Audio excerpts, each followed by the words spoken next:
Nous allons donc feuilleter des pages d'archives, comme vous avez pu le lire sur la présentation de cette journée. Des pages d'archives que nous allons lire avec Alice Folco. Alice est maître de conférence, membre du département des arts du spectacle de l'Université de Grenoble-Alpes. Elle vient d'assurer la coordination éditoriale d'un numéro spécial Grenoble de la Revue de la Société d'histoire du théâtre.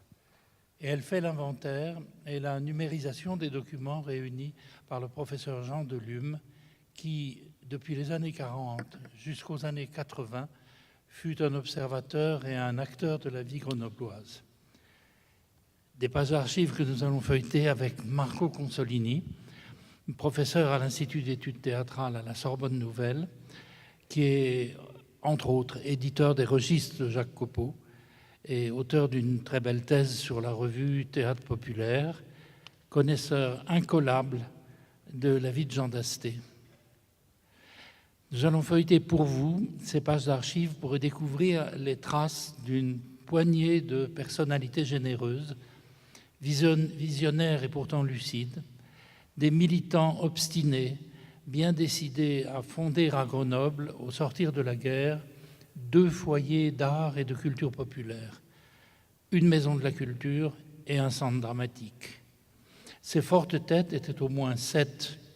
Ils se nommaient Georges Blanchon, Louis Sissionne, Luigi, Jacques Lecoq, Gabriel Cousin et Gabriel Monet, les 2 Gabi, Jean d'Asté et René Lesage.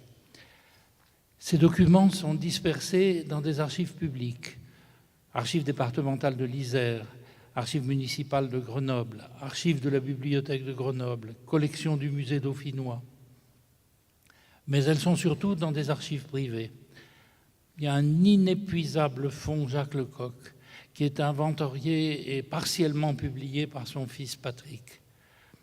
Il y a des souvenirs de Louis et Paulette Ciccione conservés dans leur maison de Coran, que leur fille Sylvia et ses frères commencent à classer. Ils sont avec nous dans la salle. Un très riche fonds du photographe Henri Odesser, que son fils Michel a numérisé et déposé à Annecy aux archives départementales de la Haute-Savoie. Et enfin, l'archive photographique de Jean-Pierre Ramel, qui fut lié d'amitié avec Gabi Cousin et photographia en stage à Tournon la bande à Jo, ceux qui allaient fonder le théâtre partisan. Tous ont contribué à l'album d'images que nous avons réuni. Les souvenirs de Georges Blanchon sont plus rares. Sur Internet, son nom est exclusivement lié à la grande école d'architecture et de design des années 40 et 50, lié au mobilier conçu par Jean Prouvé et Charlotte Perriand. Et à Grenoble, plus trace de ce que fut Georges Blanchon, ni de ce qu'il fit. Mireille Josse, l'une de ses petites filles, nous a prêté quelques photos.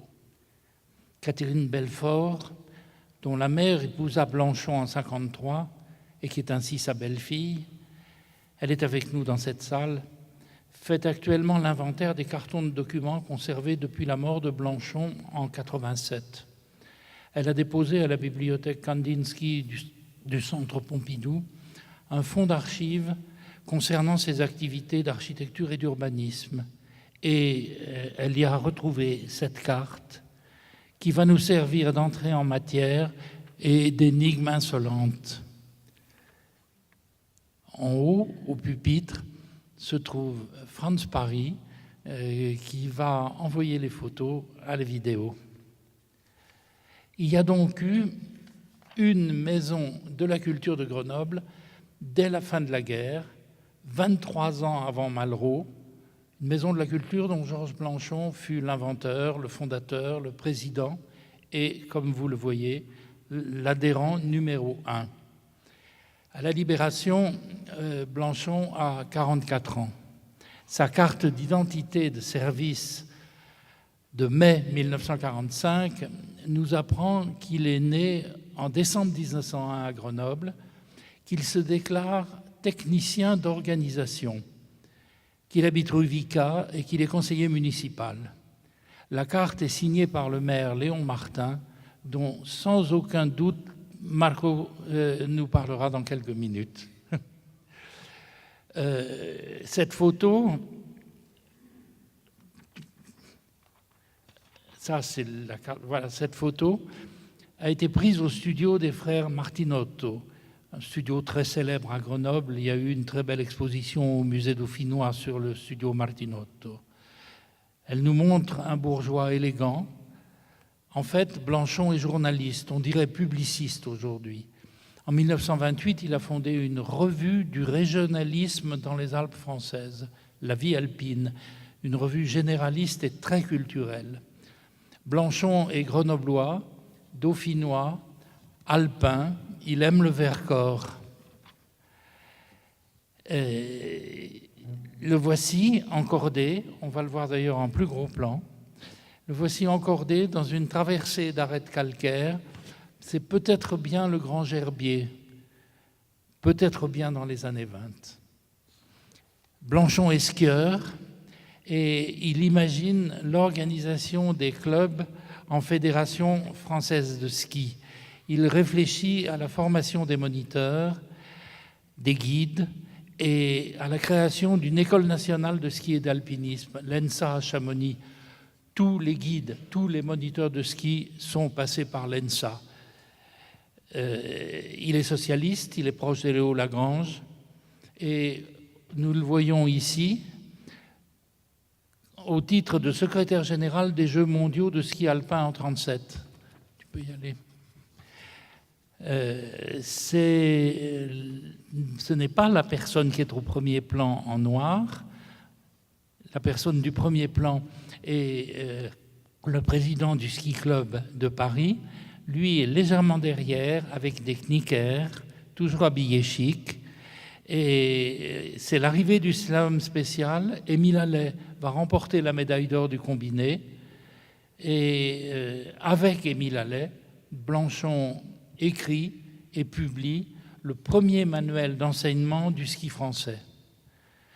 On le retrouve au Challenge des moniteurs au Val d'Isère, sur l'image que voici, photographié par l'architecte décoratrice Charlotte Perriand.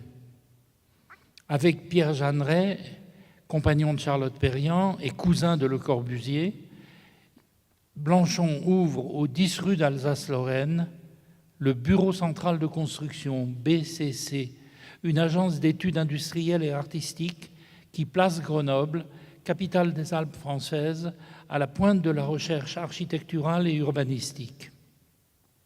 Après juin 40, les autorités de Vichy le mettent sur la touche. Il se démet alors de toutes ses responsabilités dans le ski alpin. Et comme on va le lire, qu'on pourrait le lire, le voici à nouveau photographié par Charlotte Perriand. Et sur l'image suivante, que voici, c'est sa carte des FFI-FTP. Il est dit très clairement qu'il se démet de toutes ses responsabilités et il entre dans le militantisme et dans la clandestinité, sous le pseudonyme de Jacques Rocher, ainsi que le font d'ailleurs plusieurs collaborateurs du bureau d'études, l'architecte André Masson par exemple, et Pierre Jeanneret lui-même, qui était citoyen helvétique et qui va être passeur de messages avec un vélo. Son pseudo était Guidon de vélo. Le 10 rue d'Alsace-Lorraine est un point névralgique de la résistance au cœur de Grenoble. Pour ne donner qu'un tout petit exemple, les gens de Londres ont demandé à Georges Blanchon et à son équipe d'ingénieurs de travailler à la construction d'une torpille au 10 rue d'Alsace-Lorraine. Au 22 août 1944, à la libération de Grenoble, il est capitaine, franc-tireur partisan, chef du 2e bureau FFI de l'Isère. Il devient membre du bureau exécutif du comité de libération départementale de l'Isère. Voici sa carte, numéro 4. Pendant la clandestinité, il a adhéré au Parti communiste français. Avec ceux d'Uriage et du Vercors, avec Joffre Dumazdier et Benigno Cáceres, Blanchon partage une même vision de l'éducation populaire et de la culture. Il est en accord avec les termes du projet de maison de la culture conçu dès décembre 1943. Et il est en accord avec les objectifs du manifeste Peuple et Culture. Dès avril 1945, il rédige le manifeste de la Maison de la Culture de Grenoble, Constitution et statut. Il en prend la présidence. Blanchon est décidément un technicien hors pair.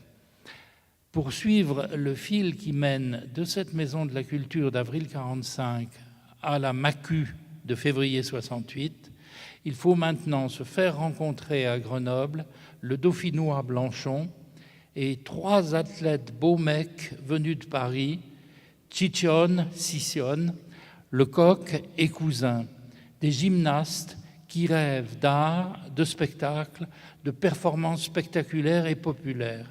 Et pour cela, il faut revenir en arrière au stade Roland-Garros le 5 juillet 1941. Voici l'image. Et Marco, tu peux prendre le relais, là où on se partage. La règle du jeu que nous nous sommes fixés tous les 3, c'est que Marco va plutôt parler dans la première partie, que Alice prendra le relais à partir de 58-60 avec l'arrivée de Lesage, et que nous interviendrons les uns les autres en nous interrompant. Donc voilà une image du stade Roland-Garros, 5 juillet 1941. Oui. Déjà, bonjour et je suis ravi d'être là. Merci à Alice de m'avoir embarqué dans cette histoire grenobloise, et merci à Michel, à qui je demande de m'interrompre beaucoup et de dialoguer beaucoup, parce que vous voyez combien il peut dérouler tout seul cette histoire très complexe. Effectivement, c'est une photo de juillet 41. C'est un spectacle tout à fait spécial, monté par Jean-Louis Barrault, qu'on voit au milieu. C'est une répétition. Ça, c'est la répétition. Il y a des photos, il y a quelques photos aussi de la performance. Et sur un texte de André Aubé, 800 mètres. Et il y a Jean Marais, Alain Cuny, que je ne vois pas là. Non, c'est sur les autres photos. Là, on a Jean Marais. Et il y a également Georges Marchal. Oui, Georges Marchal, etc. Et cette photo témoigne bien de la fascination exercée auprès des figures dont qu'on vient d'évoquer, la fascination de l'effort sportif, du corps en mouvement, et qui est évidemment lié aux pratiques théâtrales des années de l'entre-deux-guerres. André Aubé, ce n'est pas un hasard, était le dramaturge attitré de la Compagnie des 15. La Compagnie des 15, c'est la compagnie qui surgit de Copio, c'est-à-dire de la troupe que Jacopo avait amenée en Bourgogne. Mais il n'y a pas que ça. Il y a aussi un lien avec les recherches, ou plutôt les visions d'Artaud sur un nouveau corps de l'acteur. À propos d'Artaud, ouais. On va passer à l'image de Jean-Marie Conti. Voilà. Qui est une figure centrale dans ce moment-là. Dans cette image-là, nous ne sommes plus à Roland-Garros, mais nous sommes en 1942. À l'école de Bagatelle. Nous sommes à Bagatelle. Nous sommes à Bagatelle. Ça, c'est la foulée des seniors, et le grand sifflet que vous voyez sur la gauche de l'image, le plus grand de tous, le plus beau gosse en fait, c'est Jean-Marie Conti. Les autres sont des athlètes qui ont eu des performances olympiques. Jean-Marie Conti est un personnage central dans toute la vie sportive et théâtrale de l'époque. Il est proche d'Antonin Artaud. Et il va être à l'origine d'une conception qui devient aussi une conception pédagogique, qui est l'éducation par le jeu dramatique. On va en voir une image. Auparavant, pour préciser qui est Jean-Marie Conti, Jean-Marie Conti est un enfant d'une famille grand-bourgeoise. Son père était ambassadeur de France en Chine. Il a un immense appartement à Paris dans lequel il héberge Artaud pendant 2 ans. Polytechnicien, spécialiste de l'installation des bases aériennes. Il est pilote de l'aéronavale et compagnon de vol de Saint-Exupéry. Vous l'avez ici avec le mécano et Saint-Exupéry. Après, on passe à l'image suivante. C'est un article de Jean-Marie Conti sur ce que tu viens de désigner. Un article dont le titre parle très clairement, hein, « Inventer son corps, l'athlète, l'acteur et l'expression corporelle ». Et ce petit texte se termine justement par une citation d'Antonin Artaud tirée du deuxième manifeste du théâtre de la cruauté. Hein. Oui. Donc voilà le contexte dans lequel nous sommes. Jean-Marie Conti, au moment où, à l'invasion de la France, le bataillon de Joinville a été dissous, a créé à Bagatelle une école de cadres de gymnastique formant au monitorat. Et tous les gens dont nous parlons sont passés par Bagatelle. Voici d'ailleurs une image de Bagatelle. C'est le groupe des moniteurs féminines. Au milieu, le beau mec avec un disque, c'est Louis Sisson, qui était l'un des entraîneurs. Au premier plan, il y a les 2 autres entraîneurs. Et dans la foule des athlètes, il y a celle qui va devenir sa femme, Paulette Sisson, qui est à gauche sur la photo. On va la retrouver dans de nombreuses images. Est-ce que je peux faire une parenthèse un peu italienne? Moi, quand j'ai commencé quand Alice m'a proposé de m'occuper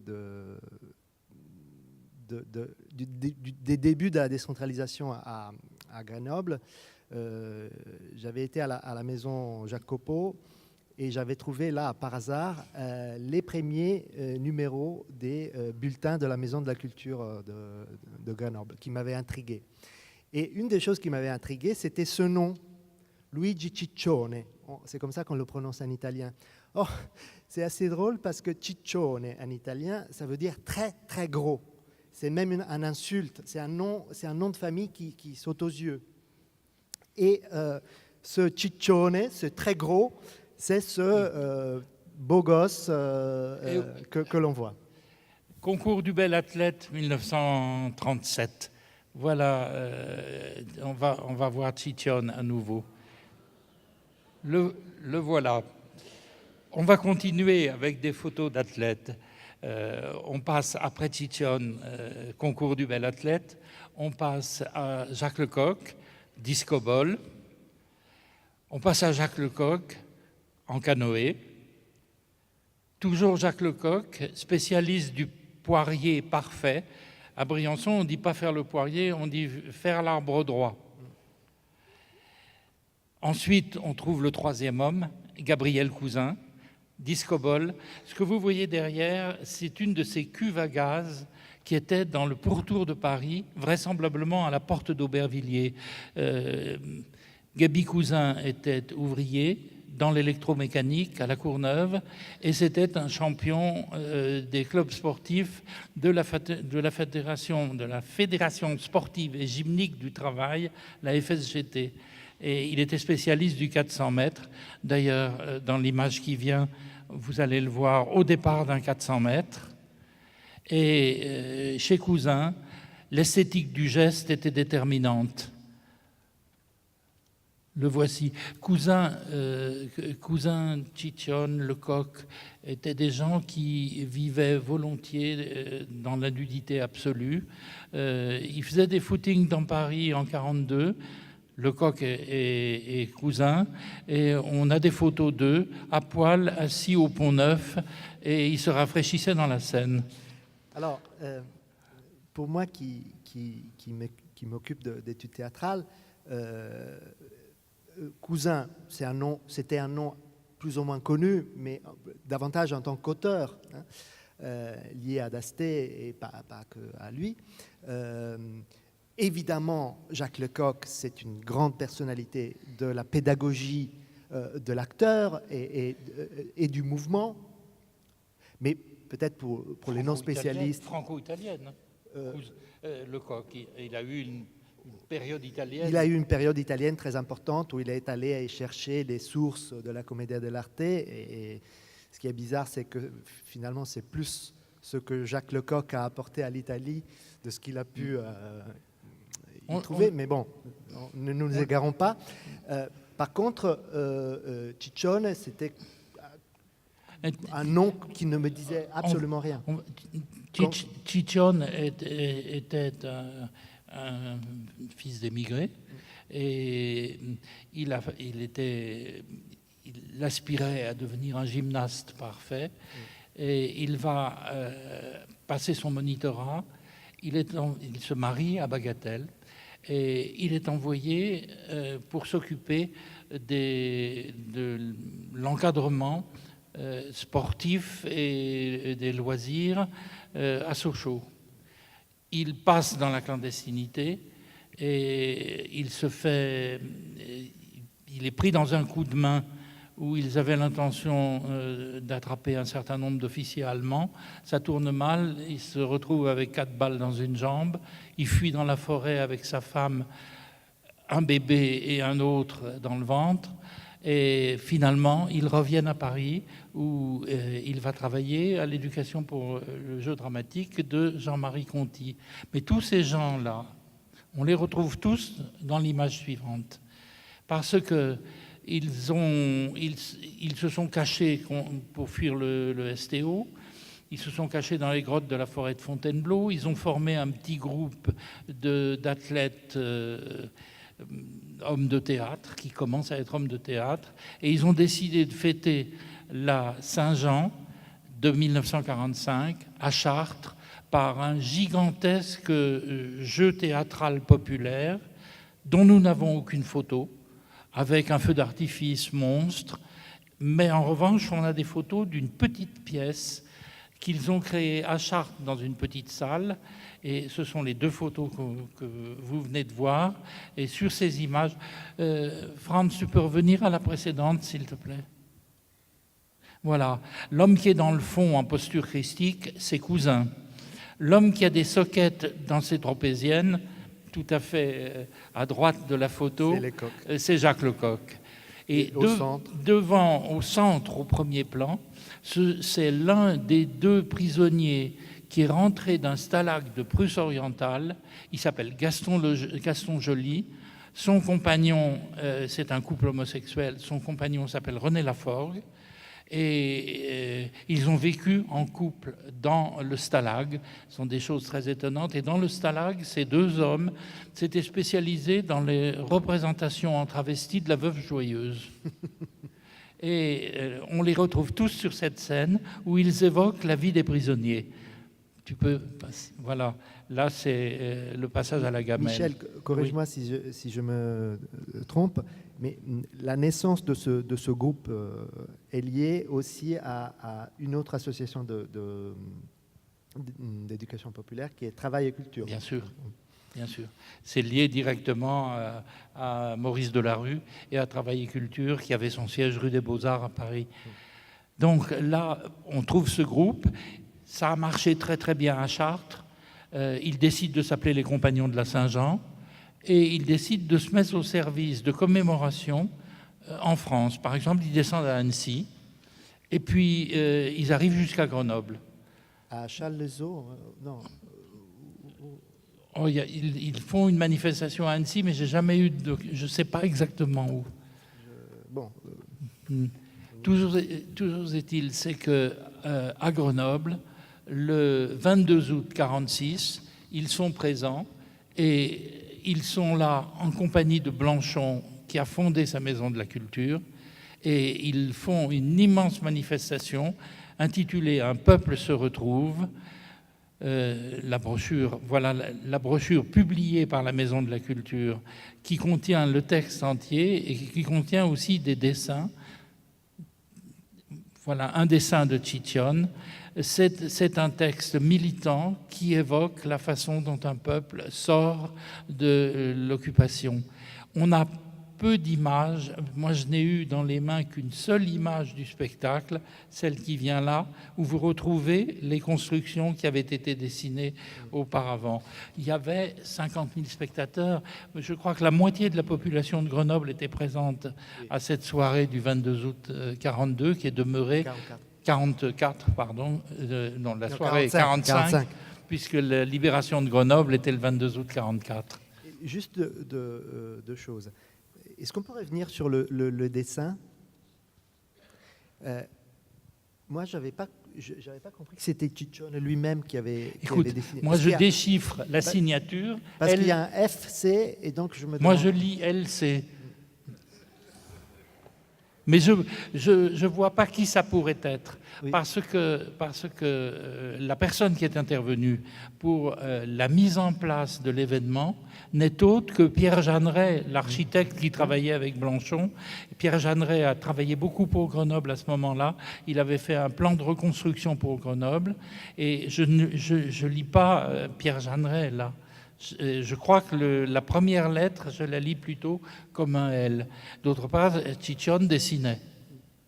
Et parce que moi, au début, j'avais pensé que ça pouvait être Lecoq, qui était un excellent dessinateur, on va le voir tout de suite. Mais tu aurais JL. Mais évidemment, c'est pas lui. Et puis c'est pas la main de Lecoq. C'est pas la main de Lecoq. On va voir des dessins de Lecoq. Mais moi, je voudrais juste corriger une bêtise que je viens de dire. J'ai parlé de Challes-les-Eaux. Excusez-moi, je sais pas. Je connais pas bien la géographie française encore, donc je fais. Non, c'était à Aix-les-Bains. C'est à Aix-les-Bains qui viennent refaire ce qu'ils avaient fait à Chartres, je pense. Et c'est là que Blanchon les repères, et donc que s'opère la jonction. L'année d'après, il recommence pour le 1er mai 1946, il recommence en créant un spectacle qui ressemble à un spectacle d'agit-prop qui s'intitule Acier et fer, dont voici le tract, où il y a là aussi un travail scénographique extrêmement important, avec une scène à 3 niveaux symboliques. C'est une écriture théâtrale de Chichon, qui écrivait beaucoup, et Chichon tient tout le spectacle. Il est le metteur en scène, l'animateur, l'auteur du texte. C'est assez curieux, ça ressemble à des textes d'agit-prop, et ça ressemble aussi à la littérature expressionniste, ça pourrait ressembler à Massemensch de Toller. C'est une écriture très, très militante. Là, on va enchaîner avec l'image suivante, qui est une image qui introduit d'Asté. Oui, parce que justement, la différence de Acier et fer par rapport à Un peuple se retrouve, c'est que cette fois-ci, il y a toujours beaucoup de figurants et une masse de participants très importants, mais les acteurs principaux, cette fois-ci, c'est des vrais acteurs, c'est les acteurs de la compagnie des comédiens de Grenoble. Et une partie des Compagnons de Saint-Jean, une bonne partie des Compagnons de Saint-Jean, ont fait la jonction avec la troupe de d'Asté qui a été appelée par Blanchon. En réalité, c'est Blanchon qui est allé chercher d'Asté. Oui. Et j'ai dans les mains une lettre d'Asté à Blanchon, une lettre tardive, une lettre de 81, où d'Asté dit à Blanchon: je pense souvent à toi, à Grenoble, et je pense que sans toi, qui est venu me chercher à l'atelier, au théâtre de l'Atelier, je n'aurais pas été le pionnier, comme on dit, de la décentralisation que j'ai quitté depuis 10 ans pour circuler.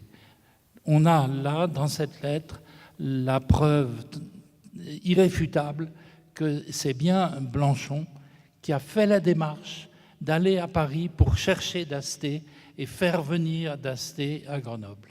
J'en profite pour souligner que Blanchon, pour moi aussi, ça a été une découverte assez passionnante parce qu'au début, ce n'était qu'un nom. Blanchon, quand je l'ai découvert, assez rapidement, j'ai un peu fantasmé sur cette figure presque parfaite de l'image de l'animateur culturel qui vient des années 30, donc du Front populaire, parce qu'il y a le côté sportif. Les premières traces que j'avais trouvées sur Internet en cherchant Blanchon, c'était la Fédération nationale de ski. Et puis, tout ce que tu viens de dire par rapport à ses liens avec Jeanne Rey, etc. Mais dans ces pratiques d'animation culturelle des années 30, j'ai trouvé, grâce à l'ouvrage fondamental que m'a passé Alice de Delume, l'ouvrage de Delume, j'ai découvert qu'il y avait un côté théâtral aussi dans ces activités d'animation. Il avait été lui-même amateur de théâtre, comédien amateur, mais surtout à Grenoble, dans une association qui s'appelait les Heures Alpines.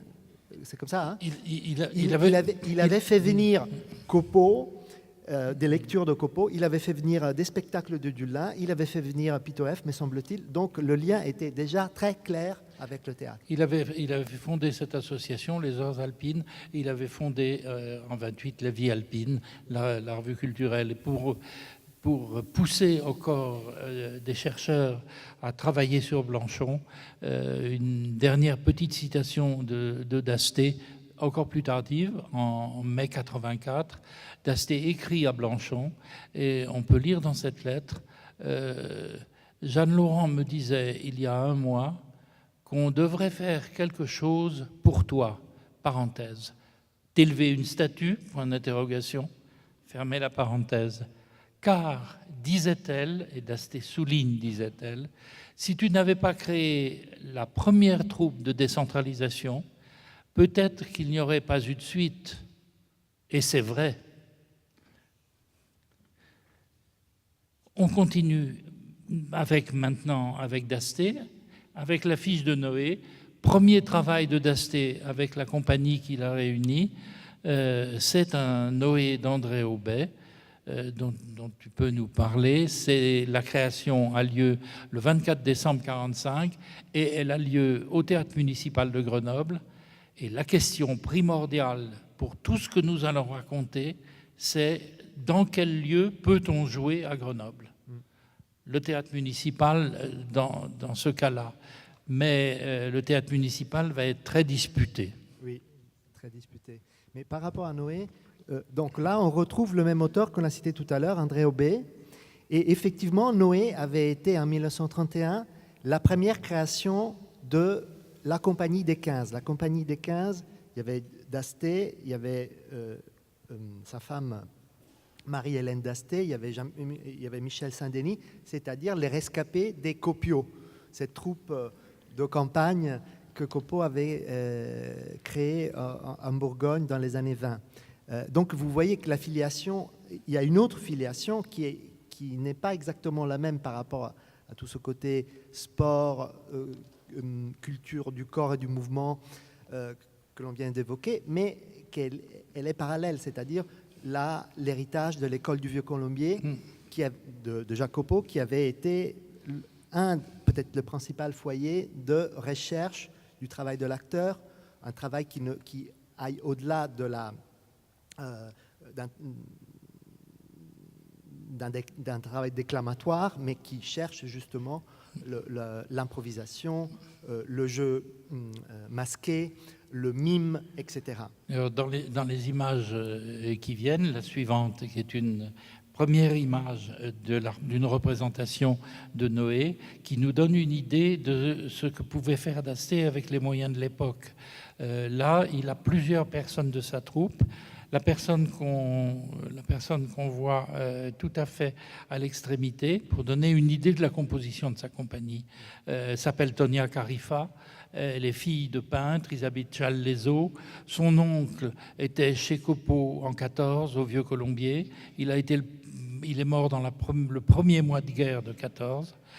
C'est une fille qui vient des milieux de la peinture et qui va être chez Dasté. Elle va jouer énormément pendant 2 ans et après elle disparaît. Elle disparaît pour aller chez Fernand Léger et devenir une grande plasticienne. Donc ça, c'est Tonia qu'on voit à l'extrémité, côté jardin. Une autre image où Dasté implore les cieux, il surveille le déluge, il y a toute sa famille derrière. Troisième image, Dasté entre deux animaux. Et on continue avec l'affiche de 7 couleurs. C'est le deuxième spectacle que Dasté va faire à Grenoble. En réalité, Dasté a fait 3 spectacles à Grenoble. Noé, 7 couleurs. À la réserve près, c'est que 7 couleurs comportent 7 couleurs dramatiques et théâtrales, et que chacune de ces 7 couleurs peut être prise, reprise, partir en tournée et exploitée isolément. Donc voilà l'affiche de 7 couleurs, et voilà le programme de 7 couleurs. Et on va montrer en réalité 3 des 7 couleurs. 3 des 7 couleurs. La première, celle-ci, où on n'est pas du tout dans un travail de gymnaste.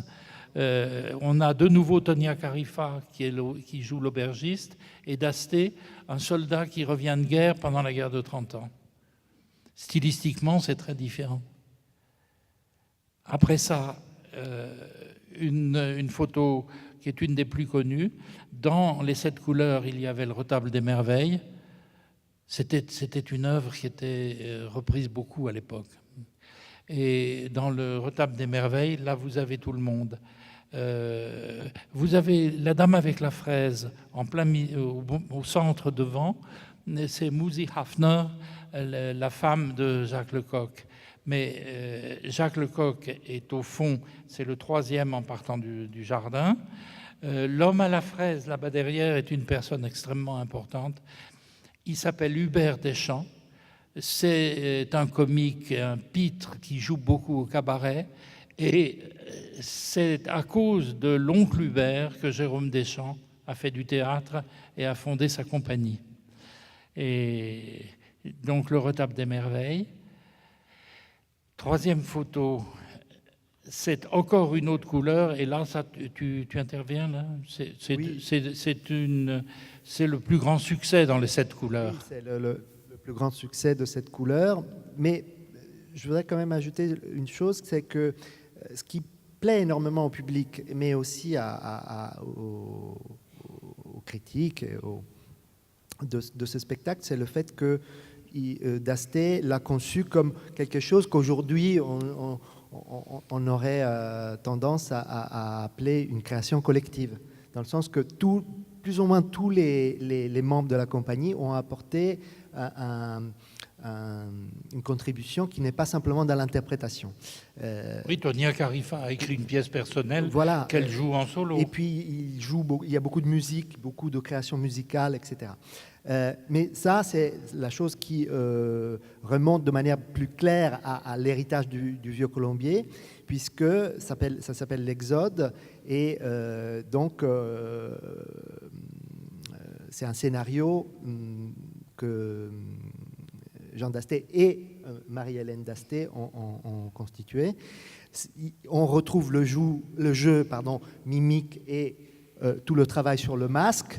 Et je vous rappelle qu'un certain Jacques Lecoq va partir de là, va partir vraiment de là. C'est là qu'il va élaborer tout le travail autour du masque neutre, etc. Le voilà, Jacques Lecoq et son masque neutre dans les mains. L'autre partie de cette couleur qui a assuré le succès de l'œuvre s'appelait l'Assumida, et c'était un eau. Non, je pense que c'était quand même un spectacle à part. Non, c'était dedans avec Tirando. Ça, ils l'ont repris avec ces 2 parties. Et la Sumida, on a assez peu d'images. Si tu peux. Voilà, on a une image de la scène qui donne une idée des techniques scénographiques de Dasté à ce moment-là. Tu peux parler d'une eau ? Oui. Donc la Sumida, ce que murmure la Sumida, c'est no, un texte du théâtre no japonais. Or, le no et l'adaptation a été faite par Suzanne Bing. Je ne sais pas si vous connaissez ce nom. Suzanne Bing, c'est le bras droit pédagogique de Jacques Copeau au Vieux-Colombier et puis ensuite auprès des Copiaux en Bourgogne.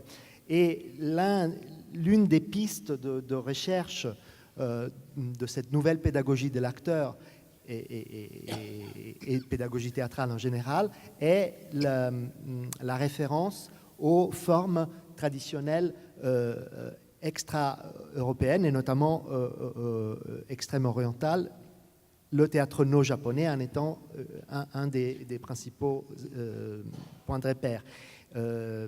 Déjà, à l'école du Vieux-Colombier, on avait monté des no.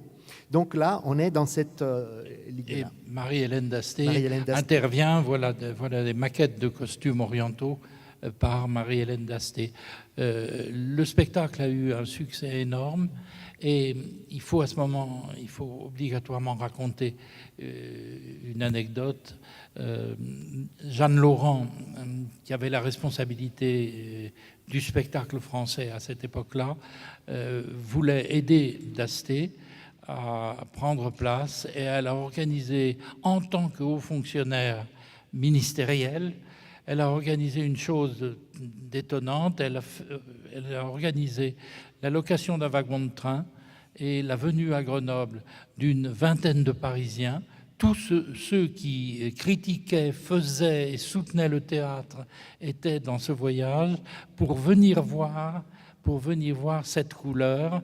Et les deux parties qui ont remporté le plus grand succès, c'était la Sumida et l'Exode. Et ça n'a pas suffi à convaincre le maire Léon Martin, on y revient, mais c'est une chose importante. Et Alice, vous avez un point de vue très particulier sur Léon Martin. À vous. Oui, alors ce qu'il faut peut-être expliquer, c'est qu'au moment où la Compagnie des comédiens de Grenoble va demander une subvention à la mairie, la subvention va lui être refusée. Et donc c'est le point mythique, c'est le traumatisme fondateur grenoblois, c'est ce moment où il y a du théâtre d'art, je dirais, enfin un théâtre de qualité qui est créé sur place, ce qui n'est pas rien, et où, faute de subvention, Jean Dasté est obligé de partir à Saint-Étienne, ou à Saint-Étienne on l'accueille à bras ouverts. Donc c'est la grande question de qu'est-ce qui... C'est le point Léon Martin. Alors, qu'est-ce qui a pris Léon Martin? Donc, le mythe initial, c'est de dire, bon, c'est un notable, il comprend rien au théâtre, il aime l'opérette, voilà, un obtus. Bon, et puis qui en dit long sur la relation complexe entre l'État, les municipalités, les compagnies, enfin, c'est une longue histoire. Sauf que quand on creuse un peu, qui est Léon Martin? Je te rends la parole. J'en savais rien, donc je cherche. Et dans ma connaissance de l'histoire du théâtre public en France, il y avait donc cette idée, Grenoble, pas de centre dramatique parce que la municipalité obtuse ne veut pas. Bon, voilà. Je cherche, donc j'imagine un maire réactionnaire, obtus, etc. Et je cherche un peu Léon Martin, héros de la Résistance, Dreyfusard, l'un des rares députés socialistes, non, il était radico-socialiste. Non, SFIO.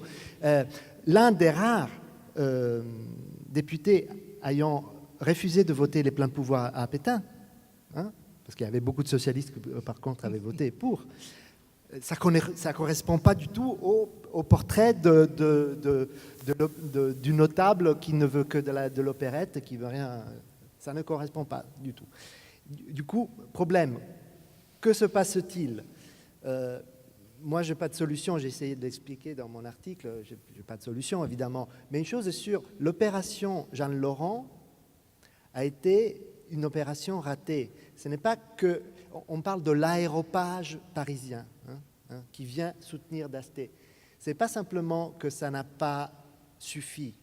Non, probablement a eu un effet contraire, parce que l'aéropage parisien vient à Grenoble pour dire « Mais enfin, vous les provinciaux, ouvrez les yeux, sortez de l'argent pour créer un centre dramatique. » Donc on passe complètement par-dessus la tête des collectivités locales Et on leur impose quelque chose. Puis il y avait sans doute des raisons budgétaires.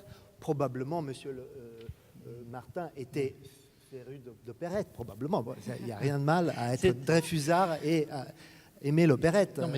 Mais la question est plus complexe. Et quand on va lire les témoignages sur ce moment les Parisiens qui descendent à Grenoble pour voir les spectacles, qui écrivent des articles, on voit bien aussi qu'il y avait quelque chose de non-dit, probablement, qui faisait que ce théâtre très physique, cette idée de mens sana, incorpore sana, et l'idée même de décentralisation était, pour certains, entachée d'un vague souvenir pétainiste, d'une vague idée de folklore local. Et donc, il y avait beaucoup de réticence. Moi, il faut que les chercheurs se mettent au travail. Oui. Moi, j'ai juste relu récemment le rapport du conseil municipal, la délibération du 16 juillet 1947, où donc pour 18 voix contre, 6 pour, la subvention n'est pas accordée. Et dedans, il y a 3 choses. Il y a effectivement la question de la méthode, c'est-à-dire l'impression de se faire un peu forcer la main par le ministère qui dit... parce qu'en gros, le principe, c'est que pour créer un centre dramatique national, il faut que l'État et la municipalité participent à égalité. Donc, une attitude peu cavalière. Un peu, très cavalière. Très cavalière. Donc le ministère dit, voilà, nous on donne les sous, à vous d'aligner l'argent. Le maire est un peu choqué, il dit, il y a quand même des élections qui arrivent, tout ça se réfléchit. Mais c'est bien qu'on en rediscute ouvertement. Alors c'est pas si ouvert que ça, mais il y a quand même la seule chose qu'avance Léon Martin, et je trouve que la phrase est très... l'argument de fond, en fait. Le seul argument de fond, c'est de dire, je le cite, « Nous avons reçu de la part de la direction de la Maison de la Culture des propositions relatives à la gestion de l'Opéra de Grenoble pour la saison 48-49. » Et ça, c'est très intéressant, tout est là. En fait, ça, c'est un héritage des siècles précédents. Dans les grandes villes, que ce soit... je sais pas moi, Lyon, Rennes, Nantes, Marseille, etc., on a 2 théâtres. On a un théâtre lyrique et on a un théâtre dramatique. À Grenoble, il n'y a jamais eu de bassin de population suffisant pour qu'on dédouble. Donc depuis très longtemps, il y a un théâtre qui en fait est un théâtre lyrique, fondamentalement, qui de temps en temps monte où on joue du théâtre, mais toujours en deuxième partie. Et ça, c'est dans les délibérations déjà de la fin du 19e siècle à la municipalité. Il y a cette idée que dans une ville comme Grenoble, il faut une programmation de prestige. La programmation de prestige, c'est l'opéra comique. Bon, c'est très cher, donc on met de l'opérette. Mais fondamentalement, et c'est ce qu'on voit dans l'article de Marion Denisot quand elle parle de Rennes, à Rennes, ils ont 2 théâtres. Donc au moment où on leur demande de subventionner un centre dramatique, ils n'ont pas besoin de choisir entre les formes lyriques et les formes dramatiques. Alors qu'ici, l'enjeu est vraiment... de fait, et je trouve que c'est très éloquent que Léon Martin désigne le théâtre municipal comme un opéra qui, du coup, qu'il faut partager. Donc, effectivement, la question du lieu est cruciale. Vous avez déjà énoncé plusieurs lectures possibles du refus de Léon Martin et de sa municipalité. Le problème du lieu a été absolument décisif, ça c'est certain. Il y a eu aussi un problème.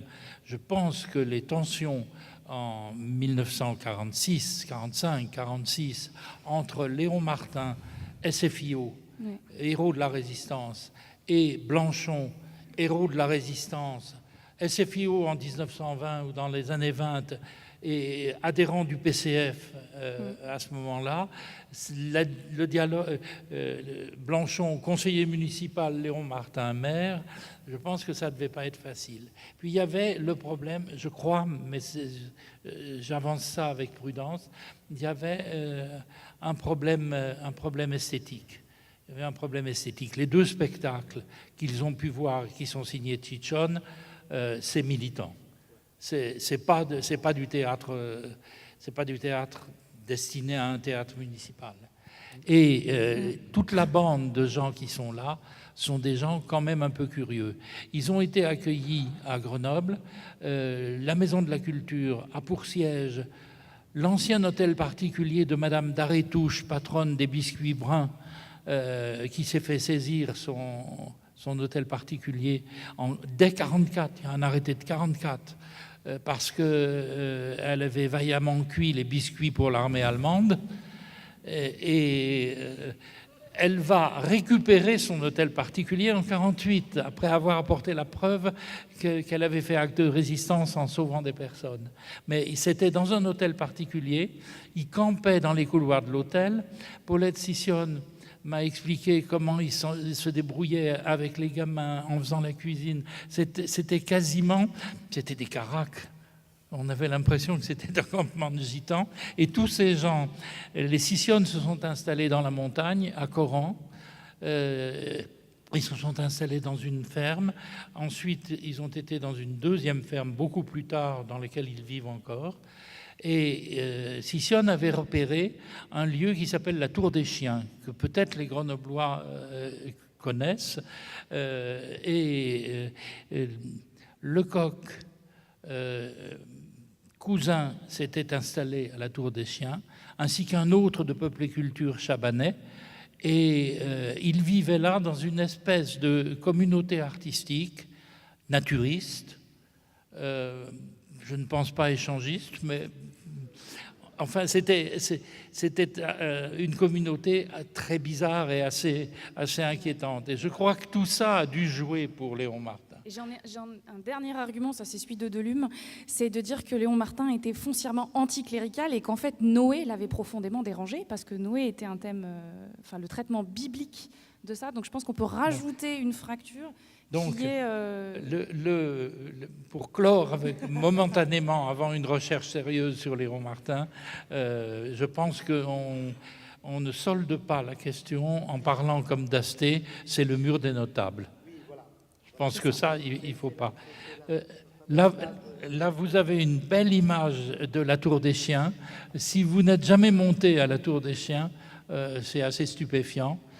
Je me suis rendu compte qu'à l'heure actuelle, c'était une maison Airbnb. Ah oui? Oui. C'est une bonne occasion. Voici quelques images de la Tour des Chiens. La cour intérieure, peinte par Lecoq. Peinte par Lecoq. Lecoq avait un talent graphique formidable. Après ça, voici l'intérieur de la Tour des Chiens. C'est une photo de Michel Audesser, où vous avez Gaby Cousin de profil, et au milieu, François de Chabanais, qui était un militant, qui était potier, plasticien potier, et qui était un militant de Peuple et Culture. Après ça, un joli dessin de Lecoq, très samivelle comme facture, où il peint la compagnie montant péniblement les 500 mètres de dénivelé pour gagner la Tour des Chiens. Et après ça, on continue avec une image. Est-ce qu'on peut s'arrêter encore un instant Donc ça, c'est encore une fois, pleinement dans la tradition de Copeau. On essaie de construire les amis du Vieux-Colombier, les amis de la compagnie des comédiens de Grenoble. On essaie d'élargir par cercle concentrique la famille de la troupe. Mais je voudrais revenir sur la qualité graphique du dessin de Lecoq, dessin, qui vient de Lecoq. Tout à l'heure, est-ce qu'on peut remonter un peu en arrière à cette couleur où l'on voit le premier dessin encore un peu. Oui, il faut remonter. Remonter beaucoup. Franz. Non. Vas-y, remonte encore. On retrouve toujours le même logo. Mais oui, voilà le logo. Ça, c'est un logo de Jacques Lecoq. De Jacques Lecoq. Et je me demandais si ce logo-là, finalement, n'était pas surgi de Acier FR. Parce que dans la photo... Si, c'est sorti des premiers spectacles. Oui, je m'en rends compte maintenant en voyant la structure, donc la jonction entre les deux groupes, si on veut, les athlètes entre les compagnons de la Saint-Jean et les comédiens de Grenoble de Dasté, c'est fait là, à ce moment-là. Donc, tu reviens, Franz, on repart dans... Voilà, on continue. Là, passe à la suivante. Là, pour donner une idée de la façon dont les comédiens de Grenoble étaient liés à Peuple et Culture. Voici une image, une photo de l'arrivée de la compagnie d'Asté, accueillie au Marquisat, la base Peuple et Culture d'Annecy. Et on va passer à la photo suivante parce que ça me permet de vous les identifier. Vous allez voir le mélange. Le numéro 1, Clément Gardet, Peuple et Culture. Le numéro 2, Héros d'Aiglières, Julien Helfgott, condamné à mort, s'évade, il est rattrapé, il finit par sauver sa tête. Le 3, Géo Malinjou, Peuple et Culture. Le 4, caché, vous voyez le visage qui est entre deux épaules, c'est Gaby Monet. Et Gaby Monet était permanente Peuple et Culture et responsable des Marquisats. Le 5, Georges Grandchamp, Peuple et Culture. Peut-être il faudrait, pour ceux qui ne le sauraient pas, Gabriel Monet, donc instructeur d'art dramatique d'éducation populaire, ensuite va rentrer dans la troupe d'Asté à Saint-Étienne, et puis ensuite va devenir un des acteurs principaux de la décentralisation, notamment avec la direction de la Maison de la Culture de Bourges. Moi, je me suis lancé dans ces recherches il y a 10-15 ans, après des conversations avec Monet, et Monet avait une phrase magique. Monet disait « Quand ceux du maquis sont descendus en ville ». Et c'était l'instant où tout ceci s'est fondé. Je continue. Donc Monet qui est caché entre deux personnes, après Grandchamp, Peuple et Culture, après l'oncle Hubert, l'oncle de Jérôme Deschamps, compagnie des comédiens de Grenoble, Paul Dulon, comédien de Grenoble, Jean Champion, qui va être un comédien de la Comédie de l'Est, et qui venait de jouer une opérette nommée Freddy la Valise. Et le surnom de Freddy la Valise s'est accroché définitivement à Jean Champion. Roger Boutefeu, administrateur, membre de la compagnie des comédiens de Grenoble, anarchiste. On est à quel chiffre? On est au chiffre 9, Roger Boutefeu. Le 10, point d'interrogation, Michel Audesser ne sait pas qui était sur cette photo de son père Henri. Ça, c'est une chose à remarquer. Michel Bataillon n'a pas réussi à retrouver un nom. C'est quand même remarquable. C'est Michel Audesser et les autres Michel Audesser, le photographe, marquait tout. Il a des carnets très précis et son fils Henri a pu identifier beaucoup. Après ça, vous avez le 11, Jean d'Asté avec sa canadienne et sa pipe. Henri Moret, le 12, Peuple et Culture. Paul Tisse, qui a joué un rôle absolument décisif sur toutes les aventures culturelles des bassins grenoblois et anséens. On pense que le 14, c'est Nicole Picon du Ciné-Club. Le 15, c'est Bob Sautel de Peuple et Culture. Le 16, c'est Tonia Carifa de chez d'Asté. Le 17, René Laforgue de chez d'Asté. Gaston Joly, le 18, qui était un pitre absolu. Francis Dumoulin, le 19. Et tout à fait à court, à la droite de la photo, Jacques Lecoq en guêtre ou bande moltière. Voilà donc la compagnie telle qu'elle menait son travail d'éducation populaire. Juste un petit mot à propos de Paul Tisse, le numéro 13, qui, vous le voyez, un peu plus âgé que les autres.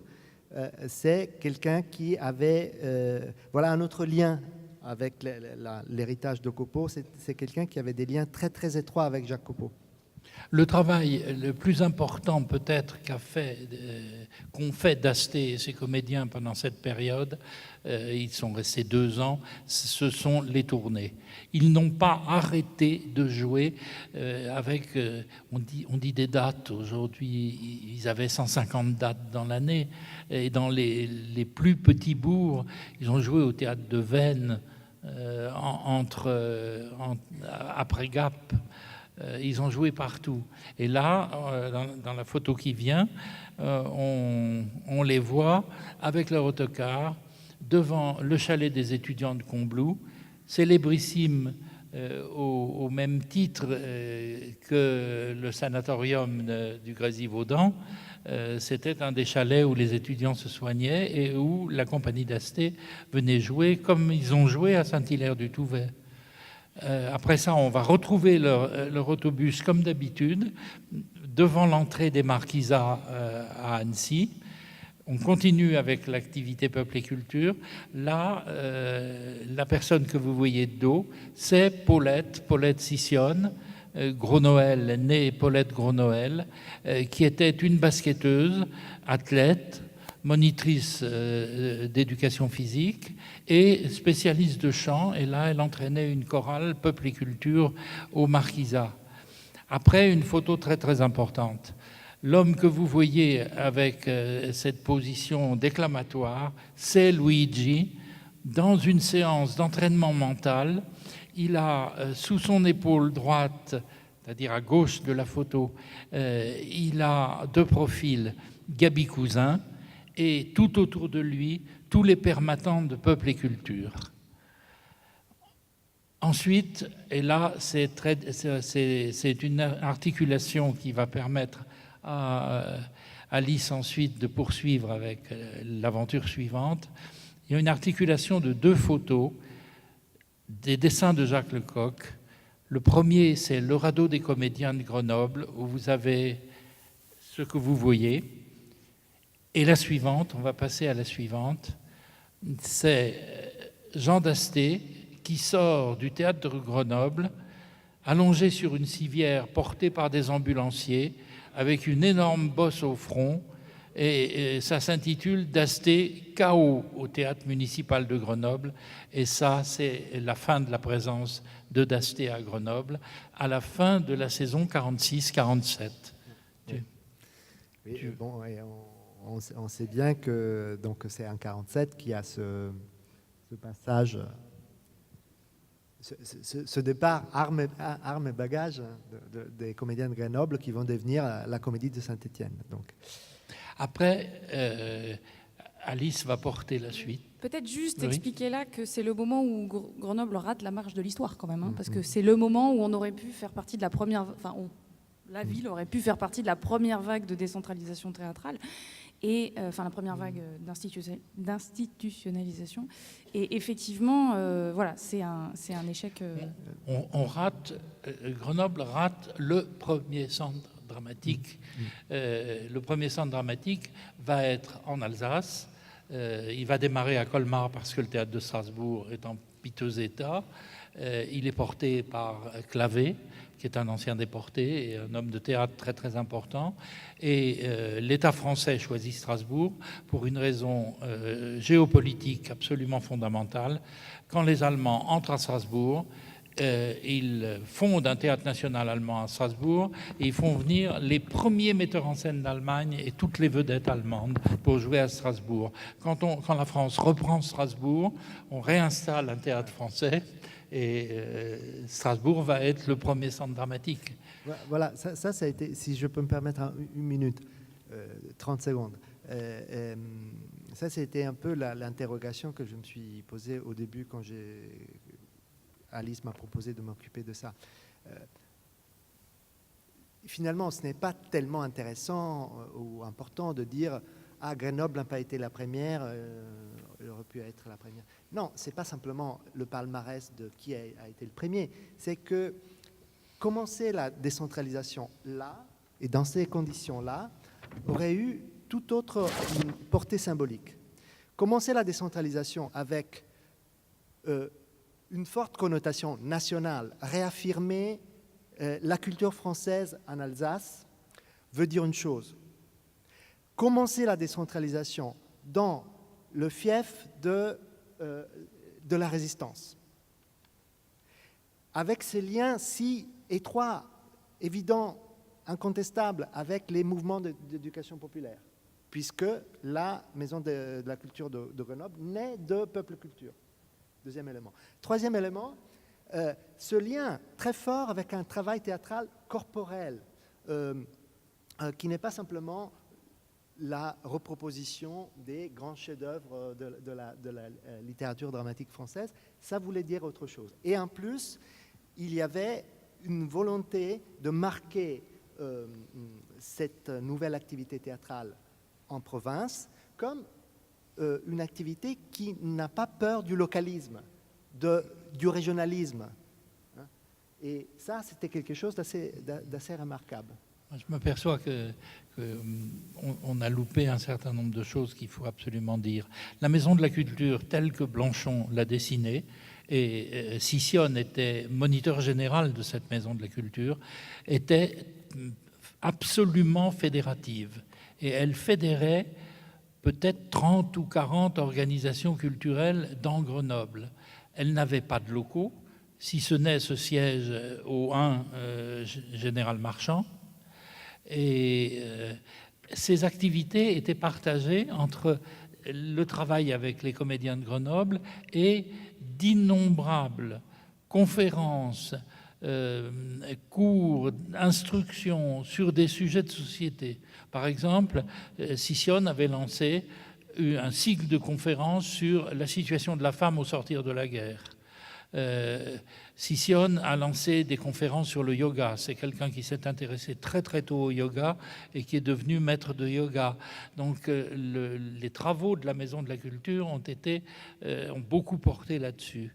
Le texte que Jean Delume avait retrouvé et que Alice nous a fait lire très récemment, hier soir, ce texte de 1943, écrit, on ne sait pas exactement par qui, mais présenté par Peuple et Culture, représente un plan national des maisons de la culture sur l'ensemble du territoire.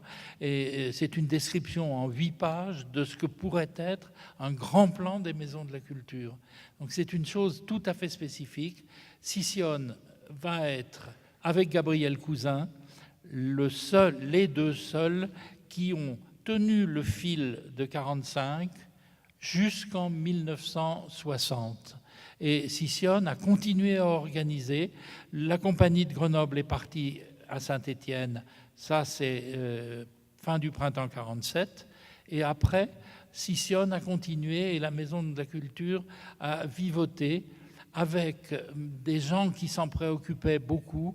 Et je suis obligé de citer quelqu'un que Catherine Tasca a très vraisemblablement connu, c'est Hermann Kuhn, qui était trésorier de la Maison de la Culture de 1945 et qui est le seul de la Maison de la Culture de 1945 qui a été salarié de la Maison de la Culture de 1968. Donc c'est un salut à Hermann Kuhn. Je vais m'arrêter là pour passer maintenant le relais à Alice. Alice est très impressionnée par ce qui se passe quand il n'y a pas les comédiens de Grenoble et quand il n'y a pas quelques invités. Donc on va vous montrer l'image qui arrive là. C'est qu'est-ce qui se passait au municipal. Eh bien, il se passait les tournées Herbert et les tournées Karsenty. Oui, alors j'ai choisi cette image. Donc effectivement, 47, c'est un coup d'arrêt très fort, aussi parce qu'effectivement, il y a un moment où, mais c'est national, hein, c'est le moment où ça commence à se fissurer, c'est-à-dire l'unanimisme de la libération commence à devenir très compliqué. À la Maison de la Culture, c'est compliqué aussi parce qu'ils veulent organiser des choses autour de la Yougoslavie. Et la Yougoslavie, c'est Tito, donc ça devient un sujet sensible. Donc il y a 47, ce coup d'arrêt à cette vitalité-là. Vont arriver aussi des travaux au théâtre municipal, qui fait que, voilà, jusqu'en 52, il y a plus de théâtre municipal. Et puis ensuite, c'est la direction de Pierre Gerbal au théâtre municipal, qui fait un travail tout à fait apprécié localement. Mais ça, c'est un extrait du programme de 1959. Et effectivement, Grenoble il faut bien comprendre ça, Grenoble ne crée de spectacles. À Grenoble, on reçoit, on accueille des tournées. Il y a les tournées Karsenty, mais qui donnent 6 spectacles par an. Et il y a toujours l'opéra. Il y a toujours... on y fait toujours de l'opéra. Oui, c'est ça, voilà. Et on y joue toujours de l'opéra. Donc on accueille des variétés, on accueille des spectacles, des tournées, mais pas beaucoup. Les centres dramatiques un tout petit peu. Et cette image, c'est une répétition on a gardé les décors du théâtre municipal et, comment dire, Moi qui explique à mes étudiants que la rupture esthétique fondamentale en scénographie, ça a lieu autour de 1900, je suis toujours stupéfaite de voir des photos de 1970, enfin là c'est 1960, où on voit encore voilà, du décor illusionniste, avec des toiles peintes tendues sur des châssis, bien plantées, avec une toile de fond en perspective, etc. etc.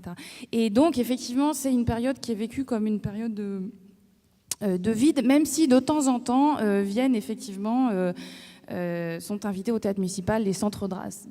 Jusqu'à la révolte des Strapontins, voilà. où Sicyone repart au combat. Donc ça, là on est, je fais un saut dans le temps, 18 et 19 novembre 1958, donc ça c'est un article postérieur mais le titre est magnifique, hein, donc révolte des Strapontins à Grenoble, 1000 spectateurs insatisfaits prennent en main le sort du vrai théâtre dans leur ville et fondent une coopérative. Alors 1000 c'est probablement un peu exagéré mais peu importe, ce qui s'est passé concrètement. Donc on jouait le 18 novembre La Queue du Diable, comédie d'Yves Jamiac, mise en scène par quelqu'un qu'on va retrouver après, qui est René Lesage. Les décors sont de Bernard Fleurier. Sur scène, on trouve tous ceux qu'on a déjà vus ici, auxquels sont attachés énormément de gens. Jean Dasté, Gabriel Bonnet, Gaston Joly et Bernard Fleurier dans un petit rôle.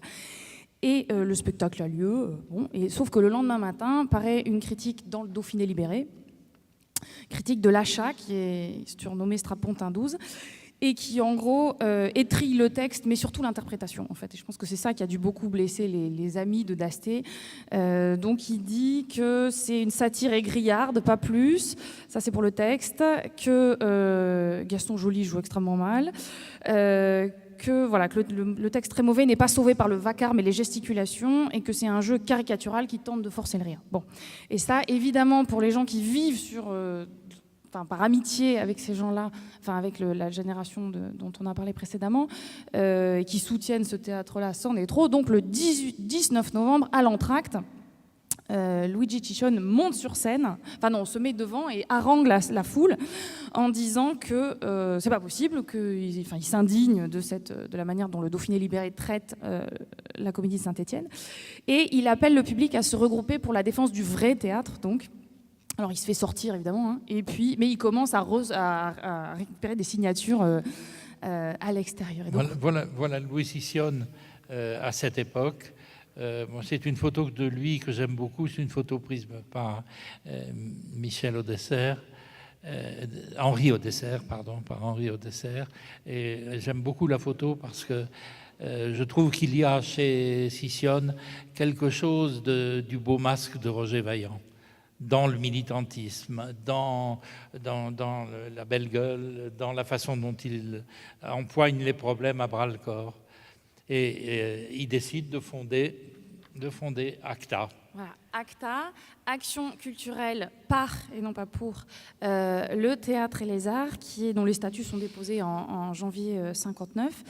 Et au conseil d'administration duquel on trouve Ciccione en premier, Jean Delume qui en deviendra plus tard président, Michel Philibert aussi, qui est quelqu'un qui vient, qui était déjà responsable du centre interfaculté dans la première maison de la culture et qui ensuite sera président de l'association pour une maison de la culture. Et Herman Kuhn et plein de beau monde. Et ACTA, c'est quelque chose qui est important parce que qui va recueillir un nombre d'adhérents vraiment de plus en plus important. Je crois qu'on va monter jusqu'à 3500 à une certaine époque. Et ACTA, c'est d'abord une coopérative d'achat de spectacles de qualité à bas prix. Comme les ATP. Oui, c'est ça. Les ATP, c'était l'association qui était liée au TNP au départ. Donc les années 50. Hein. Donc ACTA propose à ses abonnés, fait venir des spectacles, flèche un certain nombre de choses qui peuvent être intéressantes. Mais surtout, ACTA, c'est un centre culturel qui est ouvert sur beaucoup d'art, donc qui recommande aussi de la danse, de la poésie, qui organise des débats, qui organise des conférences, qui va faire venir des expositions. Et ça va être un lieu surtout. Donc en mai 62 s'ouvre 6 rue Jean-Jacques Rousseau. Non, on n'a pas d'image. Et je fais un appel d'ailleurs. Je veux bien une photo du... si quelqu'un a ça dans ses archives, une photo du 6 rue Jean-Jacques Rousseau dans les années 60. Et donc il y a un lieu qui est créé, c'est un magasin donc avec une vitrine et on peut venir passer, débattre, discuter. On va y ouvrir une discothèque de près. Donc c'est vraiment un lieu d'échange. On n'a pas d'image. Moi, j'en ai pas vu d'image de la rue Jean-Jacques Rousseau. Moi non plus, c'est pour ça de que la même façon que nous n'avons pas d'image du 1 Général Marchand, le bâtiment qu'on appelait le bâtiment d'arrêt-touche. On ne l'a pas. Appel au peuple, sait-on jamais. Et non, et surtout, ce qui est très intéressant chez ACTA, ils insistent beaucoup là-dessus dans toute leur... c'est que c'est un groupe de pression. C'est que ça se veut un lobbying, enfin un lobby pour obtenir un centre dramatique, enfin, pour Grenoble. Donc c'est très intéressant cette idée que les spectateurs sont des militants et que, que l'opinion doit venir convaincre les pouvoirs publics de donner à la ville ce qu'elle mérite. Et il faut bien se souvenir qu'à ce moment-là, la décentralisation, c'est une bataille. C'est-à-dire le fait qu'il y ait du théâtre de qualité en province, ça ne va pas de soi, ça ne s'est pas encore institutionnalisé. Et donc c'est très important cette idée que le public a un rôle décisif à jouer à côté des artistes, d'une certaine manière, pour forcer la main des Le rôle politiques. décisif, ça a été de faire venir le trio stéphanois. Et donc, à l'invitation d'ACTA, vont être invités, d'abord pour une période d'essai de 2 mois, et puis ensuite, définitivement, ces 3 personnes qu'on voit ici, qui sont détachées de la Comédie de Saint-Étienne. Alors, ils sont détachés, on en parlait beaucoup avec Michel hier, ils sont détachés aussi parce que ça ne se passe plus très bien avec Jean Dasté et qu'il est temps que chacun prenne son envol et trouve son espace. Et ici, sur cette image-là, donc... Il y a les 3, mais on en a une suivante. Ouais. On va les retrouver avec un 4e personnage. Voilà. Donc, Netter au centre, Floriet, le sage, et au piano en répétition pour l'un des premiers spectacles qu'ils vont monter, André Chamou, qui était compositeur et pianiste. Alors peut-être que je peux dire un mot sur le sage et Floriet, et puis toi tu connais mieux Marc Netter, donc vous connaissez mieux Marc Netter, donc je vous laisserai le présenter. Le sage, c'est quelqu'un qui était comédien dans les années 30, qui cachetonnait plutôt, mais bon, qui avait une vie de comédien à Paris, qui était speaker pour Radio 37, qui a passé toute la guerre en captivité au Stalag, où il a fait du théâtre lui aussi. C'est quelqu'un qui est rentré dans la troupe des comédiens de Grenoble lors de la 2e saison, qui est parti à Saint-Étienne. Et à Saint-Étienne, c'est le lieutenant de Dasté. C'est-à-dire qu'il met en scène la plupart des spectacles classiques. Et puis, à partir de 1957, il va fonder une seconde troupe, qui est une troupe de... 59, je sais plus, bref. Une troupe de tréteaux, c'est-à-dire vraiment une petite structure avec quelques comédiens, un régisseur, quelque chose qui est censé retrouver l'esprit de ce qu'était la décentralisation, c'est-à-dire aller porter le théâtre partout. Et donc le sage, c'est quelqu'un qui va jouer dans les écoles, dans les mines, sur les places des villages, dans les usines, enfin on est vraiment avec des dispositifs... Oui. Après son départ et son arrivée à Grenoble, c'est Gérard Guillaumat qui a repris la direction des tréteaux à Saint-Étienne. Donc voilà, donc ça c'est et à côté de lui, il y a Bernard Floriet. Bernard Floriet, c'est quelqu'un du Sérail. C'est quelqu'un du Sérail, voilà. C'est le gendre. Je vais pas y arriver, pardon, je suis fatiguée. C'est le fils de Madeleine Copeau, donc la sœur de Jacques Copeau. C'est quelqu'un qui est à la Comédie de Saint-Étienne en tant que régisseur. Peut-être on dirait scénographe maintenant. C'est quelqu'un que moi je trouve intéressant pour 2 raisons. Pour son travail de scénographe, dont on peut avoir une idée, parce qu'il y a des maquettes de scénographie qui sont conservées au musée dauphinois, qui a un travail de scénographe intéressant et qu'on verra plus tard. Mais c'est aussi parce que c'est quelqu'un qui est beaucoup intervenu dans la restructuration, dans la construction d'espace. Encore une fois, la question du lieu. Donc Gabriel Monet dit que c'est lui qui a eu l'idée décisive au moment où on a... réaménager la Comédie de Bourges. Puis bon, plus proche de nous, c'est lui qui est à l'origine qui a participé à la question du théâtre en rond de Sassenage.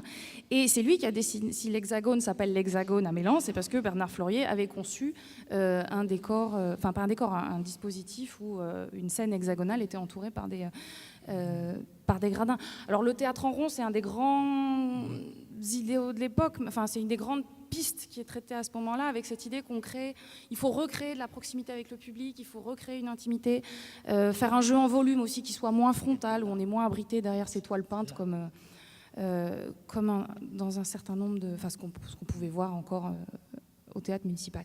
Et Marc Netter, je vous laisse le présenter. Marc Netter a une formation, c'est un étudiant de la faculté d'Aix qui avait très envie de faire du théâtre. Il a une formation de théâtre universitaire et il a été entraîné. Deux de ses amis étaient liés à Le Sage. Le Sage est passé par Aix-en-Provence et a vu le travail et lui a dit « vous devriez venir avec moi ». Et il l'a fait monter à Saint-Étienne. La greffe n'a pas été très très simple. Entre Dasté et Netter, c'était pas la sympathie la plus grande. Et Netter a fait une chose, l'anecdote vaut la peine. Netter a fait une chose tout à fait horrible pour Dasté. Il était chargé de construire une quantité innombrable d'accessoires pour le malade imaginaire, ou le bourgeois gentilhomme à Saint-Étienne, et donc des plats, des fruits, des corbeilles. Il connaissait la vannerie, mais il s'est dit à un certain moment, il faut travailler tout à fait autrement. Il est allé dans une usine chimique à Lyon et il s'est fait initier au polyester et au mélange des résines. Et il a pris la décision de faire tous les accessoires avec des résines. Et Dasté a trouvé ça absolument monstrueux. Il y a eu une période insupportable. On l'a laissé faire à une seule condition, c'est que les accessoires soient là à telle date pour les premiers filages. Tous les accessoires devaient être sur le plateau. Et rien ne marchait. Il n'arrivait pas à donner les couleurs aux résines. Les résines fondaient. Il décrit ça de façon très, très, très drôle. Et finalement, après avoir travaillé sans relâche pendant 3 jours, 4 jours, il était figurant, il était sur le plateau et la nuit il faisait ses accessoires, les accessoires ont marché et il y a eu le triomphe de Marc Netter. Quelques jours plus tard, lorsque un orage s'est abattu sur le chapiteau, en noyant absolument toute la base du théâtre, et là, on a vu les accessoires flotter comme des canards en plastique, alors que tout ce qui aurait pu être fait en carton-pâte aurait été fondu définitivement. Et il a eu une certaine auréole. Et finalement, Le Sage l'a entraîné ici. Ils étaient donc 3 à leur arrivée, Netter, Floriet et Le Sage.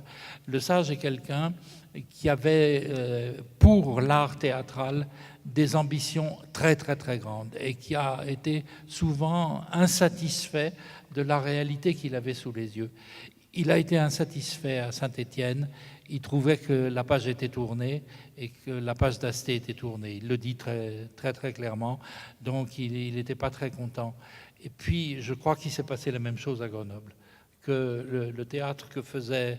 Il rêvait d'autre chose que le théâtre que faisait Le Sage. Donc, il est parti au bout de 2 ans. Et c'est quelqu'un qui avait beaucoup de relations parmi les milieux ministériels. Et il a été nommé à la direction de la Maison de la Culture du Havre, la première maison de la culture, celle qui était sur le port et qui était destinée aux arts plastiques. Et après, il a fait une carrière dans l'organisation de la culture privée et publique. Il est toujours vivant et il conserve des quantités de photos et d'archives qu'il a mis très gentiment à notre disposition. Voilà, donc là, ça va nous permettre, on va revenir à Floriet, avec Marc Netter a été l'auteur des premières pièces pour enfants que la Compagnie des Alpes, la Comédie des Alpes a mise en scène. Il était l'auteur notamment de Dame la Lune et le brave soldat, et Floriet était à la scénographie. Là, l'image que vous montrez là, c'est la première. Vous voyez le professeur, c'est qui? Le professeur en blouse blanche? Berthaud, Michel Berthaud. C'est Michel Berthaud. Et Pasquier au premier rang en soldat. On le voit mieux sur la deuxième image. Oui, voilà l'image suivante.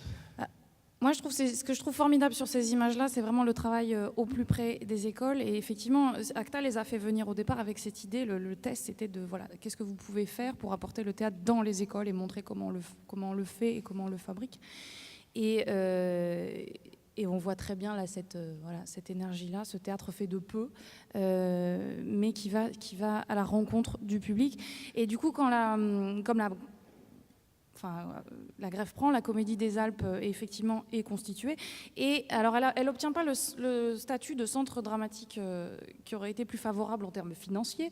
C'est une troupe permanente. Et les troupes permanentes à ce moment-là, qui sont mises en place sous l'égide de l'État, sous l'égide de Pierre-Aimé Touchard à ce moment-là, ont pour mission donc, de défendre un répertoire éclectique, de qualité, des classiques, des contemporains, y compris étrangers, et l'itinérance. Il débute par le 19e siècle. Oui. Avec le carrosse. C'est celle qu'on voit, c'est l'image qu'on voit après, celle-là. Voilà une image du carrosse du Saint-Sacrement avec le sage et avec Chamoux. Effectivement. Et peut-être je voudrais dire quelque chose à propos du choix de la Comédie des Alpes quand même, parce que c'est un moment, je reviens un peu en arrière, mais en parallèle sur la question d'Acta. Dans Acta, il y a eu des discussions pour savoir qui on faisait venir comme troupe permanente. Et apparemment, Ciccone aurait été plutôt en faveur, c'est pas très clair ce qui reste comme trace, mais d'une autre troupe que celle-ci, faire venir à ce moment-là Serge Ligier. Et en tout cas, il va quitter, du coup, c'est le moment où il quitte Acta. Donc ça vient très tôt, en fait, finalement. Il monte entre le moment où il met les choses en place et le moment où il s'en va. Et la présidence d'Acta va être reprise par Pierre Monnier, assisté de Jean Delume. Et pour moi, symboliquement, c'est un moment qui est important parce que c'est le moment où, en termes de militantisme, on a une génération qui s'efface au profit d'une génération, je ne sais pas si c'est anard, mais une génération plus flamboyante, on va dire, qui va être remplacée par les professeurs, en fait. Et on voit que si on regarde dans Acta, il y a énormément de professeurs. Avec Ciccone, c'est un autodidacte qui s'efface. C'est ça. Et vont prendre le relais un certain nombre de gens qui sont... et c'est clairement perçu à ce moment-là, c'est-à-dire, voilà, il y a une forme d'assagissement qui se met en place à ce moment-là. Là, on va voir que la Comédie des Alpes a réussi à régler le problème du lieu théâtral. Donc vous avez ici la façade de la chapelle du lycée Stendhal, qui est un lycée jésuite à la base, et avec l'aide de la mairie, donc comme quoi... Michalon, à ce moment-là, la Comédie des Alpes se voit attribuer, donc là on a l'entrée, un amphithéâtre, se voit attribuer un local, un lieu dans ce lycée qui va être réaménagé de la manière suivante. C'est l'image... Ah non, ça c'est la danse de mort, c'est juste pour montrer... qui joue du Strindberg, ce qui est quand même pas rien. Et donc voilà, là vous avez l'intérieur du théâtre de la rue du lycée, et donc on voit très bien la forme en amphithéâtre. Alors l'anecdote du poêle. Il y a beaucoup. Bon, la chapelle, à l'époque napoléonienne, elle a été transformée en gymnase, en salle de gymnastique, donc elle n'était plus chapelle. Ensuite, elle a été transformée en amphithéâtre d'enseignement et elle a été confiée à Le Sage. Elle s'est donc elle est passée d'amphithéâtre à théâtre. Et à l'heure actuelle, je crois savoir que c'est le CDI du lycée Stendhal. Peut-être on peut revenir sur l'image d'avant. Parce que pour le coup, on voit un décor qui est quand même très intéressant. Qui est beaucoup de gens présents à Grenoble, notamment dans les équipes de Jo Lavaudan, ont joué dans cette salle et la connaissent bien. Et ils m'ont dit que les bancs étaient très durs, que les dossiers étaient cintrés et que ce qu'on ne voit pas sur cette image, la pente était raide, que les gradins étaient assez raides. Et ça donne l'impression ici d'une immense ouverture, alors que ce n'était pas le cas. C'est ça. Et donc, ça c'est un décor donc, de Bernard Fleurier pour le Barbier de Séville. Donc c'est 62, je pense. Et et c'est pour ça que je trouvais ça important de montrer le décor illusionniste qu'on voyait sur le théâtre municipal et ce décor-là, qui est un décor en volume, qui est une aire de jeu avant tout, quelque chose qui permet justement un engagement corporel beaucoup plus grand que dans le théâtre, j'allais dire, déclamatoire. Enfin, c'est un peu caricatural de dire ça, mais c'est un très beau décor. Et alors, dans les photos du spectacle sont très belles aussi. Donc, elles sont aux archives départementales de l'Isère dans un album que tout le monde peut aller consulter. Donc, c'est avec une carte d'identité, vous pouvez aller feuilleter tout ça. On voit très bien la technique de scénographie de Fleurier se voit très bien dans le décor suivant, le décor du Tchekhov qui va apparaître. Alors en fait, c'est un décor pour le festival Tchekhov et c'est un décor qui permet de montrer 4 pièces de Tchekhov en même temps. Donc peut-être déjà faut signaler le fait qu'on monte du Tchekhov, qu'on monte des pièces courtes de Tchekhov qui sont pas très diffusées, enfin qu'on monte pas couramment. Et l'ingéniosité de ce décor-là, où ce qui est intéressant, c'est que la théâtralité est complètement montrée. C'est la scène comme un espace de jeu qui est offert aux comédiens et qui ne masque pas quel est un théâtre. Et on revient à des fondamentaux qui remontent au théâtre élisabétain d'une certaine manière. Oui. Non. Là, vous venez de nous dire Mérimée, Beaumarchais, Strindberg, Tchekhov. Il va passer au contemporain à quel moment ? Alors déjà, il y a le duo, mais en fait, ça c'est la sélection, il passe au contemporain tout de suite, c'est juste la sélection qui est montrée là. Il y a ce diptyque très intéressant qui est Marivaux Brecht aussi, qui est proposé. Non, il y a beaucoup enfin, c'est en même temps en fait, c'est en même temps. Oui, c'est juste que j'ai montré là des... mais c'est Tchekhov, lui. c'est contemporain. Oui, mais c'est lui qui introduit pour la première fois Beckett à Grenoble. Oui. On va le voir. Alors d'abord, on va avoir, je pense, une photo une mise en scène du c'est le jubilé, oui. Donc un des Tchekhov où on voit la dimension comique. Et encore une fois, c'est très intéressant qu'on voit les poutres en bois, c'est-à-dire le décor qui assume sa propre facticité parce qu'on est au théâtre. Et ce qui compte fondamentalement, c'est la qualité du texte, la qualité de jeu. Et voilà, l'imaginaire du public peut tout à fait reconstituer les lieux de l'action si nécessaire. Et effectivement, Beckett qui arrive ensuite. Donc ça, c'est En attendant Godot. On est déjà à Godot. Je fais une petite parenthèse.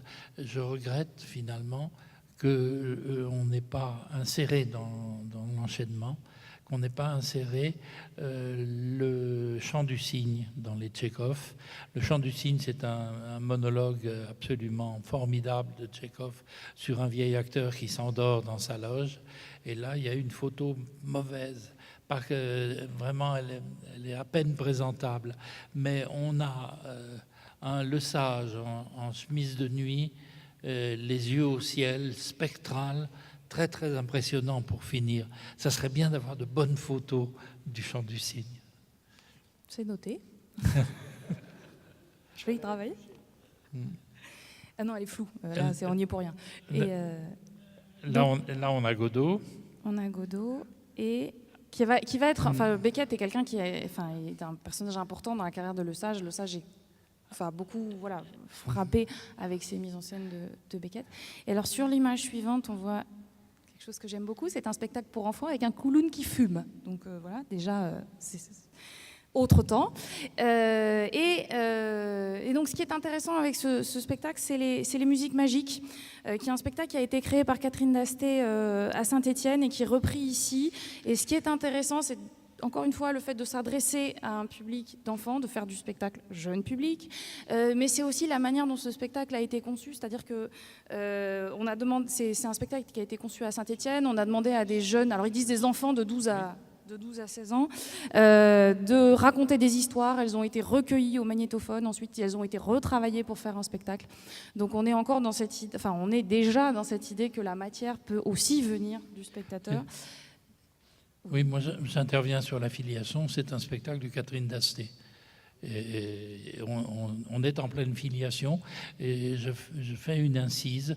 J'ai eu dans les mains une très jolie lettre de Blanchon de 46 à Charlotte Perriand. Charlotte Perriand était au Japon pendant la guerre, puis elle est passée par l'Indochine, elle est rentrée en 1946. Il y a une très longue lettre, vraiment longue, 6-7 pages, manuscrite de Blanchon à Charlotte Perriand, qui parle de quantité de choses intimes, de la relation de Charlotte avec Jeanneret, etc., etc.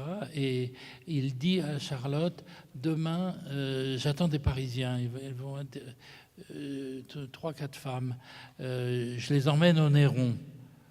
Et puis, je les emmène au Néron, le sommet qui est au-dessus de Grenoble, en Chartreuse. Et puis après-demain, j'emmène Catherine d'Asté à la traversée du Grand Gerbier. Mais Jeanneret sera avec moi parce que j'aurai l'air fin avec ces 4 femmes sur ma corde. Donc on fait le lien entre...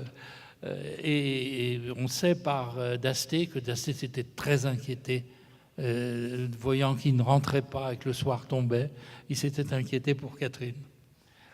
Bon, ça c'était une anecdote. Juste après, je pense qu'il y a une photo photo des musiques Alors magiques. en fait, Voilà. c'est une photo de 71, qui est une photo après, mais qui permettait de montrer... Oui, mais qui a un sacré mérite. Il y a Charlie Schmitt dessus. Voilà. J'ai trouvé l'affiche de musique magique dans le bulletin de la Comédie de Saint-Étienne qui s'appelle Public. J'ai trouvé l'affiche, mais c'était trop tard pour d'envoyer la photo. Je prends quand même. C'est très belle. Et On voit le programme tout à Donc il y a Charlie Schmitt et on est en train de faire le lien avec la compagnie de Georges Lavaudan. Oui. Alors, et du coup, les photos qu'on va voir ensuite, c'est pour montrer, encore une fois, cette dimension fédérative. C'est-à-dire, c'est la manière dont les forces vives d'un territoire, comme on pourrait dire, se fédèrent pour obtenir, voilà, pour travailler ensemble déjà, et puis pour obtenir effectivement un lieu. Parce que ce lieu, il est fort bien, on y est là, on est dans à la rue du Lycée. On le voit sous l'autre angle. On le voit, voilà. Bien pentu, effectivement. Donc, on voit René Lesage. Derrière, et c'est pour ça que j'ai mis cette photo. Derrière, c'est Béjean. Non. L'homme qui est au centre. Oui, mais tout derrière, avec la main comme ça, c'est Jean Delume. À l'arrière-plan, avec la main sur le front, c'est Jean Delume. Voilà. Au centre, c'est Béjean, qui est un animateur, qui est acteur et animateur. Et le profil... à gauche de la photo, avec le célèbre collier de barbe de directeur de Maison de Jeunes, c'est Gaby Cousin. Donc, encore une fois, ça montre comment théâtre et université travaillent ensemble. Sur la photo suivante... Oui. Toujours Vous avez du mal à la dater, celle-là. C'est difficile souvent, mais là, celle-là, elle a une grande importance pour la vie grenobloise. Elle est après 65 à coup sûr. Et donc, effectivement, derrière Hubert de Bedou, c'est pour ça que je l'ai mise aussi, il y a Jean Delume, à qui je tiens à rendre hommage, parce qu'effectivement, il a fait une synthèse très, très précieuse sur la vie théâtrale ici. Il y a Michel Philibert quelque part aussi, oui, il y a René Lesage. Et donc, c'est effectivement le moment où voilà, on va, tout ce monde-là va se fédérer vers la nouvelle maison de la culture qui va sortir de terre en 68. Et là, après, la photo suivante, on l'a insérée parce qu'il y a une personnalité absolument décisive pour la vie culturelle grenobloise. C'est des photos d'un congrès Peuple et Culture. Si Michel Odesser est par là, il pourra nous dire quand son papa l'a prise, cette photo. Mais je crois que c'est vers 65. Au fond, en imperméable et cravate, Bernard Gilman et sa femme. Après, c'est Paulette Sicionne. Après ça, il y a un homme qui a été omniprésent à Peuple et Culture qui s'appelait Barthalet. Et puis, le café à la main, la tasse de café à la main, Gaby Monet. Et sur la photo suivante, qui est de la même époque, on va retrouver Barthalet, une belle photo très typique de Gaby Monet et Gaby Cousin, donc la photo des deux Gaby. Ensuite, c'est une image que vous avez choisie, Alice. Oui, c'est un prospectus de 1965. Ça y est, la Maison de la Culture est acquise. Et ce qui est intéressant dans ce prospectus-là, c'est d'abord la liste très très longue de toutes les associations qui ont milité et obtenu cette maison de la culture. Et c'est aussi, encore une fois, pour marquer les filiations et les continuités, c'est qu'au verso, il y a l'adresse de l'association pour une maison de la culture. Et évidemment, ils sont au 6 rue Jean-Jacques Rousseau, où il y avait ACTA, où j'ai oublié de dire qu'il y avait aussi la Comédie des Alpes. Donc on est vraiment dans quelque chose de très important. Et on est en 65 et on est dans le moment où ACTA se demande s'ils ne vont pas se dissoudre, puisque finalement, le prospectus le dit extrêmement clairement, si tout ça est venu d'ACTA. Et puis est-ce qu'il pourrait, après tout...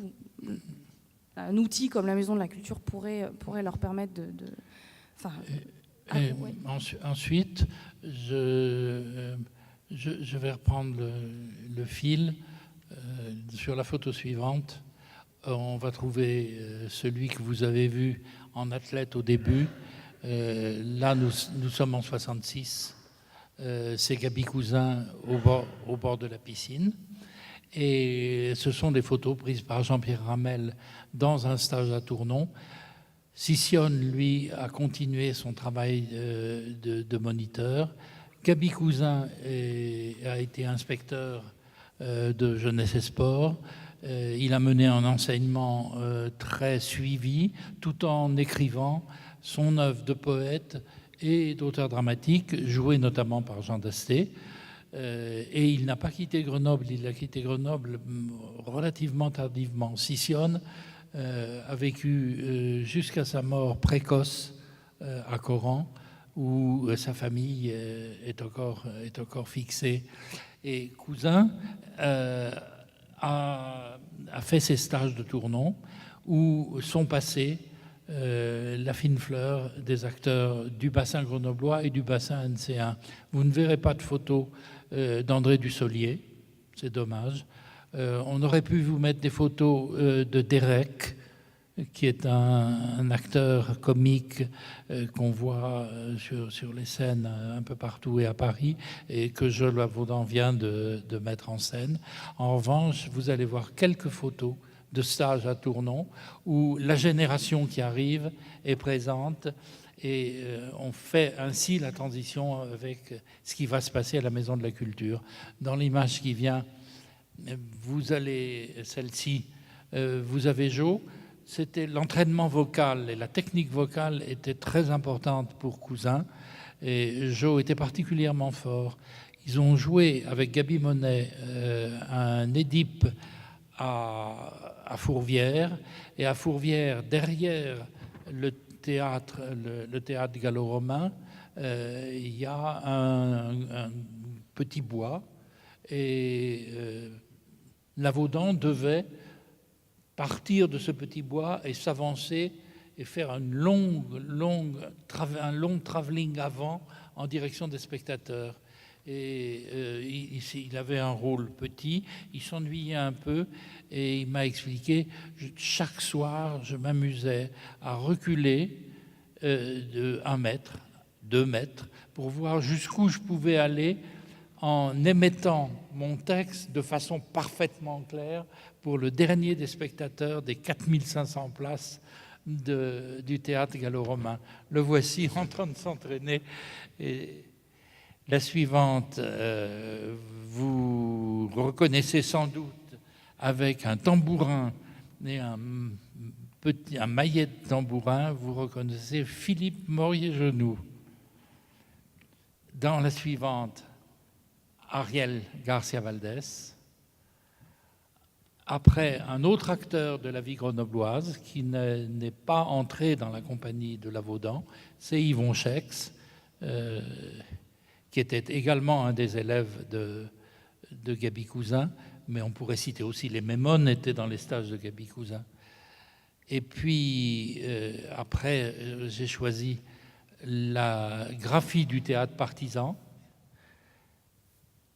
Et puis le premier spectacle, où c'est peut-être pas encore le théâtre partisan, mais ça va devenir le théâtre partisan, c'est une Antigone, je crois, photographiée à Tournon.